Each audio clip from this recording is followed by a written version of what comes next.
आपका बात बेबाक में आपके साथ मैं हूं अभिषेक कात्यायन। दिल्ली के दंगल में बिहार की राजनीति खूब फल फूल रही है। जो लड़ाई बिहार में लड़ी जाती है, ठीक वैसी ही लड़ाई इस वक्त दिल्ली में चल रही है। जेडीयू और आरजेडी आमने सामने हैं। दोनों के दिग्गज दिल्ली में डेरा डाल चुके हैं और दिल्ली के जरिए बिहार को मापने की कोशिश हो रही है। दोनों गठबंधन अपनी अपनी जीत के दावे कर रहे हैं।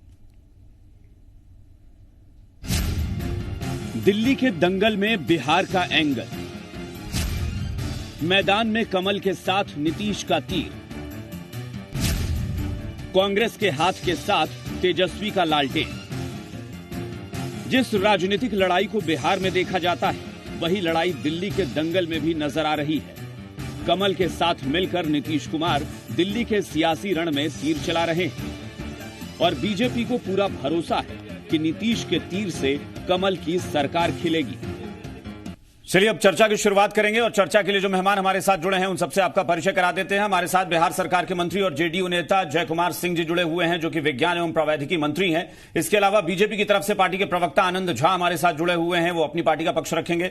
आरएलएसपी के राष्ट्रीय प्रधान महासचिव माधव आनंद हमारे साथ जुड़े हुए हैं अपनी पार्टी का पक्ष रखने के लिए, और विपक्ष से ही कांग्रेस के खेमे से हरखू झा जी भी हमारे साथ जुड़े हुए हैं। आप सभी मेहमानों का स्वागत है इस चर्चा में। शुरुआत करते हैं जय कुमार सिंह जी से। सर, एक बात बताइएगा कि चूंकि दिल्ली में बड़ा सवाल यही है कि दिल्ली में इस वक्त तगड़ी लड़ाई चल रही है, और तगड़ी लड़ाई इसलिए है कि पूरा बिहार जो है वो समझिए कि दिल्ली में इस वक्त डट गया है कि दिल्ली की जंग जीतनी है। किस जगह पर पाते हैं एनडीए को बिहार के लोग, बिहार के मंत्री के तौर पर आप दिल्ली में? देखिए, पूरे बिहार के लोग आए हुए हैं और देश के और भी लोग आए होंगे, लेकिन बिहार के सभी एनडीए का सारे लोग यहाँ पर पहुंच चुके हैं और बेहतर कार्य कर रहे हैं। हम लोग सब घूमकर बता रहे हैं, और जो भी यहाँ लड़ाई है वो एनडीए से ही कोई लड़ रहा है। ये तो सत्य है कि एनडीए से ही लड़ाई सबकी है। तो एनडीए अपनी बेहतर कार्यों की बता रही है, देश में प्रधानमंत्री का कार्य, राज्य में मुख्यमंत्री का कार्य, और हम पब्लिक के अनुरूप कार्य करने वाले हैं। इसलिए हम गली गली में जाकर के हम ये बताने का प्रयास कर रहे हैं कि देश में यदि ये दिल्ली में भी यदि ये भाजपा और एनडीए की गवर्नमेंट यदि बन रही है तो ये डबल इंजन की सरकार होगी, और जहां जहां डबल इंजन की सरकार है वहां बेहतर राज्य, समृद्ध राज्य बना है। इसलिए हम लोगों ने इसे चुनाव में बड़ी रोचक तरीके से और बहुत बेहतर तरीके से हमारे कार्यकर्ता, हमारे मंत्री, विधायक, सभी लोग पूरे क्योंकि एनडीए के समर्थकों को तो बहुत अच्छा लग रहा होगा कि बिहार के बाहर नीतीश कुमार और बीजेपी के नेताओं को, चाहे वो अमित शाह हो या जेपी नड्डा हो, उनको एक मंच पर देखा गया हो, वो भी चुनाव प्रचार में। ऐसा पहली बार हुआ है। ये भी देखिए, ये भी बहुत प्रशंसनीय बात है। हम लोग तो पुरानी रिश्ता रहा है, हम भाजपा से अटल जी और जौहर साहब के टाइम से ही हम तो इसकी संयोजक की भूमिका में जेडीयू होती थी, पार्टी भली छोटी होती थी जी। लेकिन जौहर साहब इसकी संयोजक की भूमिका में होते थे। हमारी बड़ी कद ऊंची दिखती थी इसमें और सहयोगियों से, और ये बहुत दिनों की ये ड्रीम था। इस बार जब दिखा, ये बिहार वासियों के लिए और खासतौर पर एनडीए के कार्यकर्ताओं में एक जरूर खुशी की लहर थी कि आज मंच शेयर हो रहा है अमित शाह जी के साथ, आज नड्डा साहब के साथ हो रहा है। तो एक बेहतर एक मजा जो कार्यकर्ता चाहते थे एनडीए को एकदम बिल्कुल लय में रहने का, तो दिल्ली की चुनाव हो रही है और देश में एनडीए पूरी एक लय में हो रही है। ये आपको देखने को मिला। आनंद जी, यहां पर बीजेपी और जेडीयू का तालमेल, और जाहिर तौर पर मतलब ये मानकर चला जा रहा है कि दिल्ली का जो युद्ध है, दिल्ली की जो लड़ाई है, वो बिहार के लोग ही जीतकर यहां पर ताज पहनाएंगे। किसको पहनाएंगे ये तय नहीं है, क्योंकि अभी यहां पर तो चुनाव होना है। लेकिन बड़ा सवाल ये है कि जो प्यार वहां बिहार में मिल रहा है एनडीए को, या मिला है आप दावा करते हैं, वही यहां मिलेगा? निश्चित रूप से। और देखिए, माननीय मंत्री जी ने कहा कि कार्य पर अब हम लोग वोट मांग रहे हैं, तो केंद्र सरकार के कार्य और बिहार सरकार के जो कार्य रहे हैं वो अभूतपूर्व रहे हैं। इससे पीछे लालू जी की सरकार एकदम गंध मचा दी थी। सिमिलरली यहाँ कांग्रेस की सरकार थी तो करप्शन और मतलब क्राइम और ढेर सारी चीजें चलती थी, और उसी को हटा के 5 साल तक अरविंद केजरीवाल जी आए। अरविंद केजरीवाल जी का 2 ही काम है, बोली और गोली। गोली चलवा रहे हैं सब जगह और बोली देते हैं लोगों को, ठगते हैं कि हमने शिक्षा का कार्य कर दिया, हमने स्वास्थ्य का कार्य कर दिया। एक विद्यालय अगर आप चिन्हित करके मुझे बताएं, आम आदमी पार्टी और आपके माध्यम से मैं अरविंद केजरीवाल जी को कहना चाहता हूं कि एक विद्यालय जनता के सामने बोले कि मैंने खुलवाया है, एक महाविद्यालय खुलवाया है, एक हॉस्पिटल मैंने खुलवाया है, तो मैं मान जाऊंगा। वो सिर्फ अपनी प्रोपेगेंडा क्रिएट करते हैं। उन्होंने दावा भी किया था कि 500 स्कूल खुलवाएंगे 5 साल में। 500 स्कूल खुलवाएंगे, वाईफाई पूरी दिल्ली में लगवाएंगे। अगर 5% जगह पर में वाईफाई चल रहा है तो आप बता दें। अगर सीसीटीवी कैमरा की बात थी कि पूरी दिल्ली में सीसीटीवी कैमरा लगवाएंगे, अगर 5 जगह का हमको चिन्हित करके बता दें या हमको ना बताएं, पूरे दिल्ली वासियों को बता दें तो मान जाएं। लेकिन आप लोगों ने लेकिन आप लोगों ने कहा था ना कि अरविंद केजरीवाल मुफ्त की रेवड़ी बांट के वोट लेना चाहते हैं, मुफ्त की आदत लगा रहे हैं। लेकिन आज बीजेपी ने और जेडीयू या पूरे एनडीए ने अपने मैनिफेस्टो में यही सब कर दिया है कि नहीं भाई हम भी मुफ्त में देंगे। सुनिए, जहां जो आवश्यकता है, हमारे माननीय प्रधानमंत्री जी ने सदैव एक एक व्यक्ति और एक एक इलाके को चिन्हित करके जहां जिस चीज की आवश्यकता है उस त्रुटि को कैसे पूर्ण किया जाए, ये हमेशा ध्यान रखा है उन्होंने। और उसी तर्ज पर में अगर यहां पर में आज बस्ती अनऑथराइज्ड कॉलोनीज हैं और अनऑथराइज्ड कॉलोनीज में जो लोग बसे हुए हैं वो सामान्य वर्ग के लोग बसे हुए हैं। प्रधानमंत्री जी सदैव सामान्य और नीचे जो लोग हैं, आर्थिक रूप से विपन्न लोग हैं, उनके चिंता के लिए, उनके लिए सदैव खड़े रहे हैं। तो उन्होंने घोषणा किया कि हर जगह पर में पक्का मकान हर व्यक्ति को देंगे, जो अनधिकृत कॉलोनी है उसको सबको पास करेंगे। ठीक है, तो इसमें कोई त्रुटि नहीं है और रेवड़ी बांटने वाली बात नहीं है। लेकिन अरविंद केजरीवाल ने सदैव बोली दिया है, कोई काम नहीं किया उन्होंने। ठीक है, वो बाकी हम और अलग अलग चीज की बात करेंगे। माधव आनंद जरा आप बताइएगा माधव जी कि विपक्ष भी अब यहीं पर है, चाहे तेजस्वी यादव हो या बाकी दूसरे विपक्ष के नेता हो, लेकिन ये फर्क एक दिख रहा है विपक्ष में और सत्ता पक्ष में कि जेडीयू, एलजेपी और बीजेपी साथ हैं। बिहार में यह दावा विपक्ष करता है कि हम एकजुट हैं, लेकिन यहां भी आकर देख लीजिए हिंदुस्तानी अवाम मोर्चा, ठीक है उनका कितना जनाधार है यह आप बताएं, मैं नहीं जानता, लेकिन महागठबंधन के लोग यहां भी आकर बिखर गए हैं। आरजेडी और कांग्रेस बस एक साथ मिलकर चुनाव लड़ रहे हैं। अभिषेक जी, मेरी विनम्रता के साथ मैंने दोनों लोगों की बात को सुना और मेरी बात भी आशा करता हूं दोनों सुनेंगे। जहां तक महागठबंधन में बिखराव की बात कही है, पहले आपकी बात मैं कर लेता हूं। महागठबंधन में आरजेडी का शुरू से कैडर यहां रहा है, न रालोसपा का रहा है, न जीतन राम मांझी जी का पार्टी का रहा है और कांग्रेस का रहा है। तो कांग्रेस आरजेडी चुनाव लड़ रही है और अच्छी स्थिति में कांग्रेस है यहां। मैं इन लोगों की तरह दावे नहीं करूंगा, लेकिन जितनी बातें माननीय मंत्री जी ने कहा, मैंने बड़े ध्यान से मैंने सुना। जिस विकास की बात ये कर रहे हैं, किस विकास की बात कर रहे हैं, मुझे याद है 2005 में मैं भी उस समय स्टूडेंट हुआ करता था और नीतीश जी कहा करते थे कि विपक्ष के लोग टीन का चश्मा लगा के बिहार के विकास को देख रहे हैं, इसलिए बिहार का विकास दिखाई नहीं पड़ रहा है। मुझे लगता है सत्ताधारी दल के लोग अब टीन का चश्मा लगा के बिहार के विकास को देख रहे हैं। मैं वही बात दोहराना चाहता हूं। अरे जितनी रिपोर्टें हैं, अगर बिहार तो संभल नहीं रहा है, एक युवा होने के नाते मैं कहता हूं, मुझे लगता था कि माननीय नीतीश कुमार जी सत्य के साथ खड़े होंगे। माननीय नीतीश कुमार जी एक शब्द नहीं बोले जो अभी जो बजट आया कि बिहार को क्या मिला, और सुर में सुर मिला रहे हैं। अरे आश्चर्य की बात है, डबल इंजन की सरकार, माननीय मंत्री जी ने कहा। अरे कहां गई डबल इंजन की सरकार? बिहार से पलायन रोकने के लिए क्यों नहीं केंद्र सरकार से आपने कहा कि आप स्पेशल राज्य का दर्जा दें? अभिषेक जी एक मिनट, आराम से अभिषेक जी। माधव जी आप एक बात बताइए मुझे सिर्फ कि इन्होंने कहा कि भाई हमने सरकार के काम के आधार पर वोट मांगा। आपकी पार्टी या फिर आपके गठबंधन के जो सहयोगी हैं वो अगर वोट मांग रहे हैं तो वो किस चीज के लिए मांगेंगे? आप जरा सोचिएगा, अगर वो बिहार के लोगों को प्रभावित करने आए हैं तो वो क्या 15 साल पहले वाले बिहार की बात कर पाएंगे? बताता हूं। कांग्रेस की 15 साल का जो कार्यकाल रहा है, दिल्ली में शीला दीक्षित जी का कार्यकाल रहा है, हम सब लोगों ने देखा है। और दिल्ली में मैं भी आज से नहीं हूं, लगभग 24 साल से दिल्ली में मैं हूं। तेजस्वी यादव क्यों वोट मांगेंगे? क्यों नहीं वोट मांगेंगे? आनंद जी मेरी बात नहीं, जेडीयू की कौन सा वोट बैंक है? जेडीयू पहली बार चुनाव लड़ रही है। एक बार जेडीयू पहली बार चुनाव विशेष दिया बिहार को। सुन लीजिए माधव जी, जेडीयू ने पहले भी चुनाव, मैं एक लाइन आपको बताना चाहता हूं। नहीं, आपने कहा ना जीएसटी शेयर अभी बिहार का तत्काल बढ़ा है, जिससे लगभग आनंद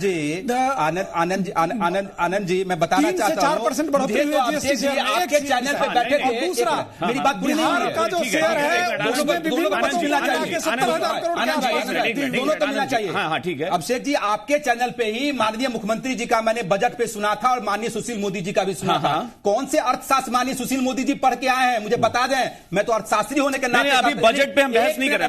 माधव जी यादव जी, नहीं पॉइंट पे आइए। नहीं आपने बिहार के डेवलपमेंट की बात की, तो मैं वही कह रहा हूं ना कि ठीक है कम या ज्यादा, लेकिन आज एनडीए जो है वो बिहार के सरकार के बारे में या केंद्र सरकार के बारे में वोट मांगने आ रही है। मैं कह रहा हूं कि तेजस्वी यादव यहां वोट किस चीज के लिए मांगने आए हैं ये बताइए। क्या शीला दीक्षित के डेवलपमेंट पर तेजस्वी यादव को वोट मिलेगा? तेजस्वी जी मुख्यमंत्री रहे बिहार के 15 साल, क्या तेजस्वी जी मुख्यमंत्री रहे? अरे एक व्यक्ति को 15 साल बिहार की जनता ने प्यार और स्नेह के बनाए रखा। ये क्या आपको नहीं लगता है कि एक फैक्टर होगा बड़ा? अब सिर्फ जी अगर बिहार में अच्छे काम किए होते तो आपका चैनल साक्षी है कि 6 महीने में कम से कम 600 बार आपने बिहार के विकास पर चर्चा की है। सारे रिपोर्ट बिहार की सरकार की धज्जियां उड़ा रही है। ठीक है, उस समय सरकार क्यों नहीं बोलती है? एक बार कांग्रेस से भी हम पूछ लेते हैं। चलिए, आपने कहा हरखू झा जी, एक बात बताइएगा कि कांग्रेस या आरजेडी किस आधार पर वोट मांगेंगे? कांग्रेस के पास तो चलिए एक बार की मैं मान लेता हूं कि वो दिल्ली सरकार पिछली जो रही है शीला दीक्षित के, उसके नाम पर वोट मांगे, लेकिन आरजेडी, आप गठबंधन कर रहे हैं आरजेडी के साथ, आरजेडी किस आधार पर? क्योंकि जो दिल्ली में जनता है वो आज से नहीं है, जो 20 साल पहले से 25 साल पहले से रह रहे हैं,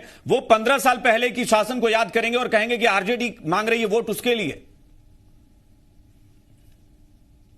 देखिए कत्यायन जी, लोकतंत्र में चुनाव लड़ने का अधिकार सबको है, हर पार्टी को है। हर पार्टी एक स्वतंत्र अधिकार है, वो कहीं भी जाकर देश में अपने पार्टी के नुमाइंदे को खड़ा कर सकता है, वोट मांग सकता है। मैं अपने मंत्री जी का, आनंद जी का, माधव जी का, तीनों का बयान सुन रहा था।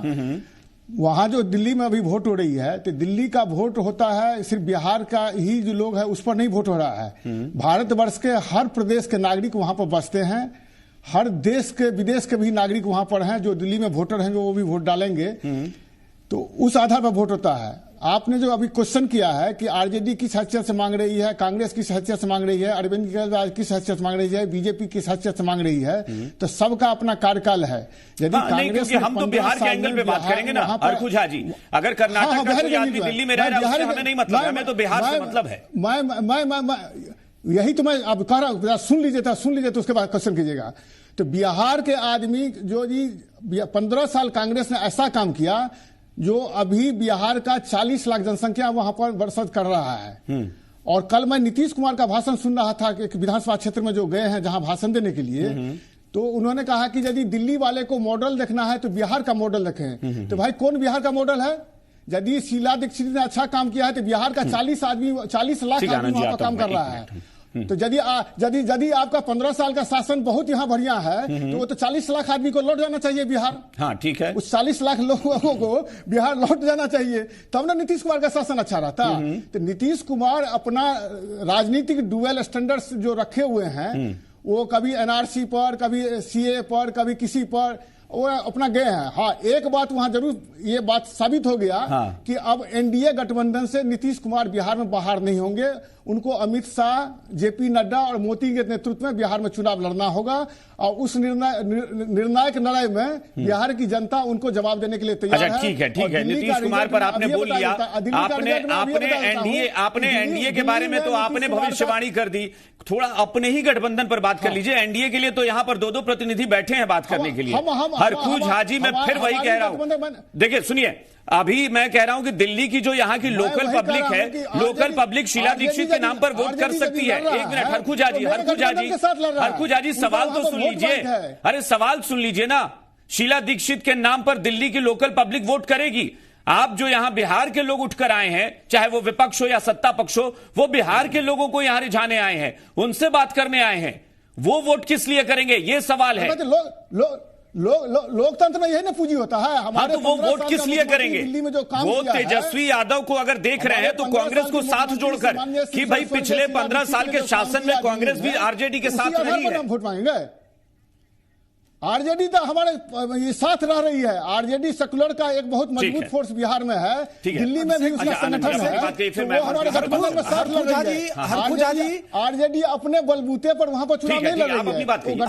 हरखू झा जी, मैं आपके माध्यम से और चैनल के माध्यम से दिल्ली और बिहार के जनता को बताना चाहता हूं कि आप जिस शीला दीक्षित जी का नाम लिया, आपने जिस शीला दीक्षित का नाम लिया, उसके साथ जोड़िए कॉमनवेल्थ घोटाले, और उसी घोटाला के प्रतिक्रिया में और उस समय में जो शीला दीक्षित और कांग्रेस की सरकार थी और रेप निरंतर चल रहा था, उसी के प्रतिक्रिया में आम आदमी पार्टी के अरविंद केजरीवाल धरना दिए। रेप नहीं हो रहा है। उसी धरना के परिणाम स्वरूप दिल्ली की जनता ने उनको चुना। किस कंटेस्ट में कहा गया है? आप जो है कॉमनवेल्थ घोटाले की बात कीजिए,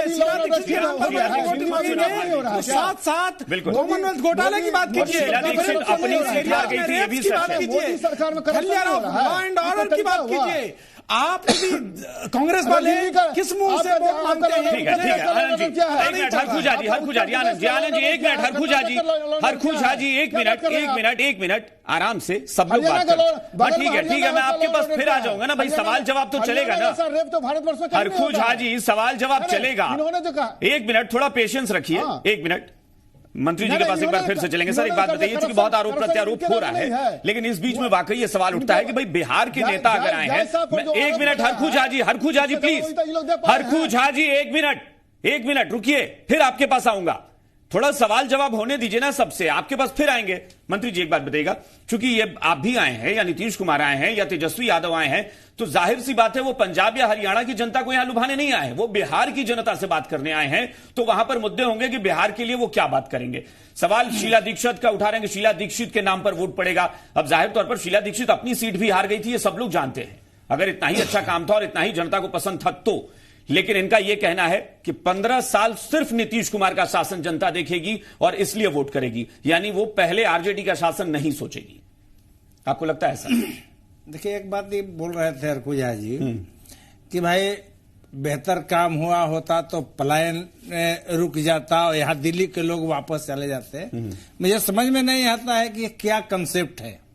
देश में किसी राज्य के व्यक्ति कहीं भी जा करके यदि कोई रोजगार कर रहा हो तो पलायन थोड़े है, ये कोई पलायन नहीं है और उन्हें जाने की आवश्यकता नहीं है। अभी आज ही मैं आया हूं जिस मोहल्ला से बेहतर घर बनाए हुए हैं, चूंकि घर बनाया है एक मंजिला उसकी डूब चुकी है, वो गड्ढा में जो तब्दील हुआ जो गली नली है, तो ये मैं कह सकता हूं कि बल्कि आज का जो बिहार है और जो संगम बिहार में जो रह रहा है वो बड़ी बदतर स्थिति में रह रहा है। जब वो घर जाता है तो बड़ी सुकून महसूस करता है कि आज टोला पर भी रहने वाले व्यक्ति को मुख्य पद से जुड़ा हुआ रोड मिल रहा है, वहां से 7 निश्चय के माध्यम से गली नली मिल रही है, तो वो बेहतर गांव देख रहा है।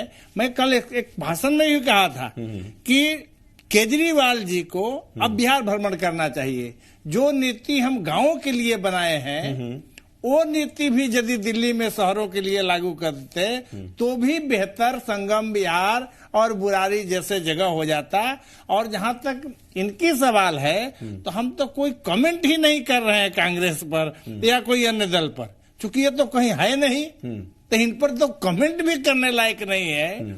कि हम तो यहाँ केजरीवाल जी की नीतियों की बात करते हैं कि भाई आप इतने बड़े घराना, अन्ना जी की घराने से निकले हुआ व्यक्ति इतने कमिटमेंट का फॉल्स करेंगे।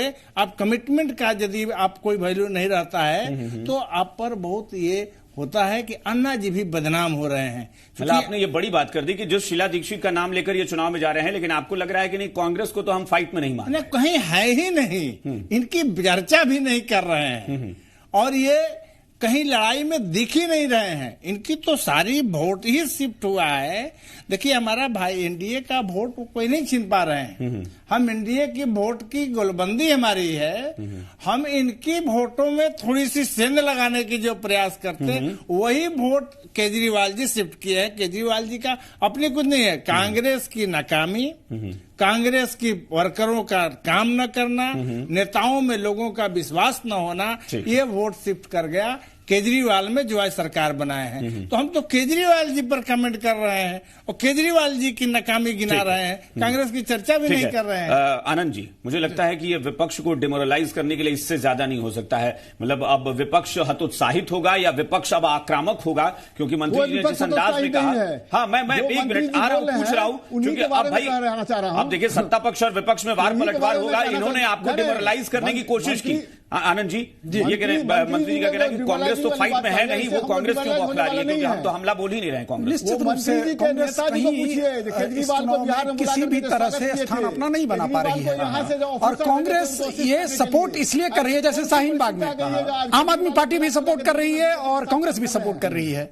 टुकड़े टुकड़े गैंग को केजरीवाल भी जेएनयू जाते हैं और राहुल गांधी भी जेएनयू जाते हैं। तो कुल मिला के सीए के साथ एनआरसी जोड़ के कांग्रेस भी वही और केजरीवाल भी वही। तो कुल मिला के ये लोग केजरीवाल के सपोर्ट में पीछे से खड़े हैं कि चलो हम अपना किसी तरह इज्जत बचा के घूंघट काढ़ के पीछे हट जाएं और केजरीवाल क्या आपको लगता है कि एनडीए को हराना मकसद है ना कि अपना जीत? एनडीए को हराना मकसद है और एनडीए को हराने से ज्यादा इन लोगों को है कि किसी तरह से भारतीयता मजबूत न हो पाए, जनता का कार्य न हो पाए, जनता को इसी तरह बुर्बक बनाते रहें जिस तरह की 70 साल से बनता रहा जनता, और किसी भी तरह का जन कल्याण, सामाजिक उत्थान ये न होने पाए। ठीक है, माधव जी कुछ कहना चाह रहे थे। माधव जी, ये मतलब आरोप प्रत्यारोप से परे हटकर वाकई अब समझने की जरूरत आन पड़ी है कि अगर बिहार के बाहर बिहार के सियासी दिग्गज जा रहे हैं वोट मांगने, तो वो क्या लेकर जाएंगे, बिहार का कौन सा खाका पेश करेंगे जिसके आधार पर बात करेंगे। अब शीला दीक्षित के आधार पर यहां बिहार के नेता तो वोट मांगने आए नहीं होंगे। अभिषेक जी, मैं सबके बात का जवाब अकेले देने के लिए सक्षम हूं। मंत्री जी भी बहुत कुछ बोले हैं, पलायन के बारे में भी बोला है कि कोई माइग्रेशन नहीं होता है, और शायद पहले उद्योग मंत्री भी रह चुके हैं। एक बार मैं डिबेट में बैठा था, उद्योग मंत्री होने शायद नहीं, आप सही हैं, बिल्कुल उद्योग मंत्री भी थे ना एक डिबेट में। मैं उद्योग मंत्री जी से पूछना चाहता हूं, संवैधानिक पद पे बड़ा सम्मान करता हूं, बड़े भाई है, बता दे कि 15 साल में आपने कितने निवेश लाया और कितने रोजगार का सृजन काम किया। आपके पास आंकड़ा होगा, नहीं होगा तो आंकड़ा मैं दे सकता हूं क्योंकि मैं वर्ल्ड बैंक में भी काम कर चुका हूं, ऑन रिकॉर्ड बोल रहा हूं, तो मैं वो भी आंकड़ा निकाल के आपको दे सकता हूं। मंत्री जी, आपने बिहार में कोई निवेश लाने का, बिलियन तो छोड़ दीजिए, आप मिलियन में भी अगर बता दीजिए कितना इन्वेस्टमेंट आप बिहार में लाए, तो मैं समझ जाऊंगा कि आप लोगों ने रियली युवाओं के लिए सोचने का काम किया है। रोड बना देने से, रोड एनएच का है, नेशनल हाईवे केंद्र सरकार की प्रोजेक्ट है, आपका प्रोजेक्ट नहीं है। मैं युवा होने के नाते राजनीतिक व्यक्ति बाद में हूं, पहले युवाओं का दर्द समझता हूं। थोड़ा मुंह खोलिए तो अर्थव्यवस्था पे भी बात कीजिए, युवाओं के रोजगार पे भी बात कीजिए, नहीं तो मत बात कीजिए। मैं आप लोग की तरह पॉलिटिशियन नहीं हूं जो सिर्फ जैसे अपनी सत्ता में बने रहने के लिए करता हूं। मैं युवाओं के लिए लड़ता हूं। दिल्ली की बात कर रहा हूं अभिषेक जी। अब दिल्ली की जनता, दिल्ली में बिहारियों की संख्या आज से नहीं, बहुत पहले से यहां काफी लोग हैं, और बिहार की जनता एक मिनट, आपने खुद ये बात मान लिया? मुझे लगता है कि आपने अपना ही जवाब खुद दिया। आप जिस पलायन की बात कर रहे हैं आपने खुद कहा आज से नहीं, बहुत पहले। मैं बता रहा हूं, पहले माइग्रेशन करा है, पहले से प्रॉब्लम है, पहले से है, तो वर्तमान सरकार को क्यों? वर्तमान सरकार क्यों नहीं? आप 21वीं शताब्दी की तुलना 20वीं शताब्दी से करेंगे? इन्होंने जवाब ये दिया कि जो लोग पहले, नहीं, मंत्री जी ने उसका जवाब दिया आपके सवाल का। उन्होंने कहा कि जो लोग पहले पलायन कर गए वो दिल्ली में आके अपना घर बना चुके हैं, इसलिए वापस नहीं जा रहे। आंकड़ा दे दूं? अब आपके पास वक्त है कि 15 साल में कितना पलायन बिहार से हुआ है? मैं तो इनसे पूछा, आंकड़े के माध्यम से ही पूछना चाहता हूं। 15 साल की बात मैं कर रहा हूं। कोई व्यक्ति अपनी तुलना 20वीं शताब्दी से करेगा क्या? 21st सेंचुरी में हम लोग जी रहे हैं, ना कि 20वीं शताब्दी में जी रहे हैं। अगर ये लोग तुलना अपने लालू राज से करते हैं, यही तो दुर्भाग्य की बात है कि लोग अपने विफलताओं में भी सफलता ढूंढने का काम करते हैं। लालू जी को इस अरे मैं लालू जी की बात को छोड़िए, मैं तो कहता हूं, अरे आरजी को मैं आपको कंडेम कर रहा हूं, मैं आपको कंडेम करता हूं, और मैं अभी भी आशा करता हूं मंत्री जी अर्थव्यवस्था लालू जी को कंडेम करना चाहिए ना। राज का दर्जा क्यों नहीं मिला आपको? आनंद जी, माधव जी, लेकिन एक बात तो तय मानिए कि अब दिल्ली के चुनाव में जनता ये पूछेगी उन नेताओं से जो बिहार से आए हैं कि भाई अगर हम आपकी बात माने तो क्यों माने, उसका आधार क्या है? तो वो एनडीए कहेगा कि हमारे पास आधार है कि हमने ये काम किया, ये काम किया। तेजस्वी यादव क्या कहेंगे, ये बड़ा सवाल है। ये आप भी मानिए कि एक सवाल है। तेजस्वी यादव कहेंगे कि आईआरसीटीसी घोटाला किया। चलिए ठीक है, फिलहाल अब ये आप कहिए, मैंने फिलहाल बहुत बहुत शुक्रिया, बहुत बहुत शुक्रिया आप सबका इस चर्चा में शामिल होने के लिए। बात बेबाक में फिलहाल इतना ही। बने रहिए जी बिहार झारखंड।